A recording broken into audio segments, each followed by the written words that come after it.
పశ్చిమ బెంగాల్లో అసెంబ్లీ ఎన్నికల వేళ రాజకీయ వేడి రోజు రోజుకు పెరిగిపోతోంది. ఆ వేడికి ఇప్పుడు ప్రత్యేక సమగ్ర సవరణ ప్రక్రియ సరికొత్త మలుపు తీసుకొచ్చింది.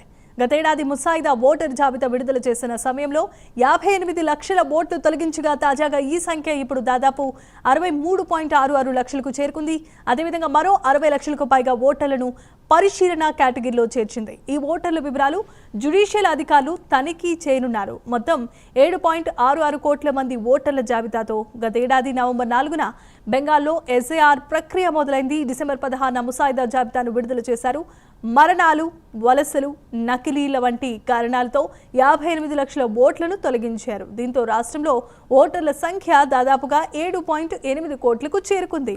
విచారణలు, పరిశీలనలు, అభ్యంతరాల పరిష్కారం అనంతరం ఫారం 7 ద్వారా దాదాపు మరో 5.46 లక్షల ఓట్లు తొలగించారు. ఫారం 6A ద్వారా 1.82 లక్షలకు పైగా ఓటర్లను చేర్చారు. దీంతో ప్రస్తుతం మొత్తం ఓటర్ల సంఖ్య 7.4 కోట్లకు చేరుకుంది. ఇప్పటి వరకు దాదాపు 6.4 కోట్ల మందిని ఆమోదిత జాబితాలో చేర్చారు. సీఎం మమతా బెనర్జీ సొంత నియోజకవర్గమైన భవానీపూర్లో ఇప్పటి వరకు 47,000 ఓట్లను తొలగించినట్లుగా సమాచారం.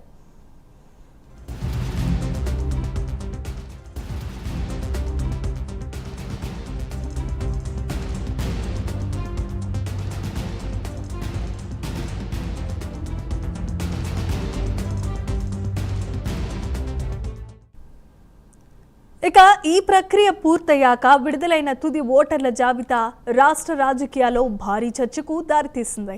ఓవైపు ఎన్నికల కమిషన్ ఇది పారదర్శకమైన నిబంధనలకు లోబడి జరిగిన పరిశీలన అని చెబుతూ ఉంటే, మరోవైపు అధికార పార్టీతో పాటు ప్రతిపక్షాలు కూడా ఆరోపణలు చేస్తూ ఉండటంతో పరిస్థితి ఉద్రిక్తంగా మారింది. ఎన్నికల సమయం దగ్గర పడుతున్న వేళ ఓటర్ల జాబితాలో జరిగిన భారీ మార్పులు రాజకీయ సమీకరణాలపై ఎలాంటి ప్రభావం చూపిస్తాయి అన్నదే ఇప్పుడు కీలక అంశంగా మారింది. మరోవైపు రాష్ట్రంలో ఉన్న కొన్ని జిల్లాల్లో గణనీయంగా ఓటర్ల సంఖ్య తగ్గినట్లుగా గణాంకాలు సూచిస్తున్నాయి. ముర్షిదాబాద్, మాల్దా వంటి ప్రాంతాల్లో పెద్ద ఎత్తున పేర్లు పరిశీలనలో ఉండటం ఇప్పుడు గమనార్హం. ఈ ప్రాంతాల్లోనే రాజకీయ పోటీ ఎక్కువగా ఉండటంతో ఈ మార్పులు ఎన్నికల ఫలితాలపై ప్రభావం చూపిస్తాయన్న అంచనాలు వ్యక్తమవుతున్నాయి.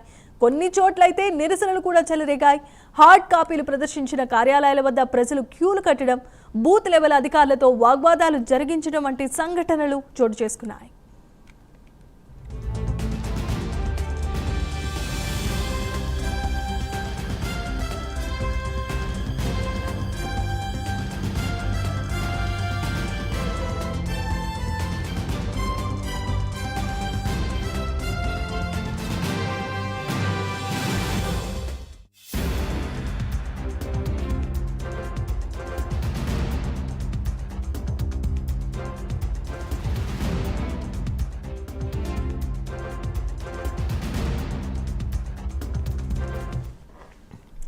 మరోవైపు ఓటర్లకు తమ పేరు జాబితాలో ఉందో లేదో తెలుసుకునే అవకాశాన్ని కల్పించింది ఈసీ.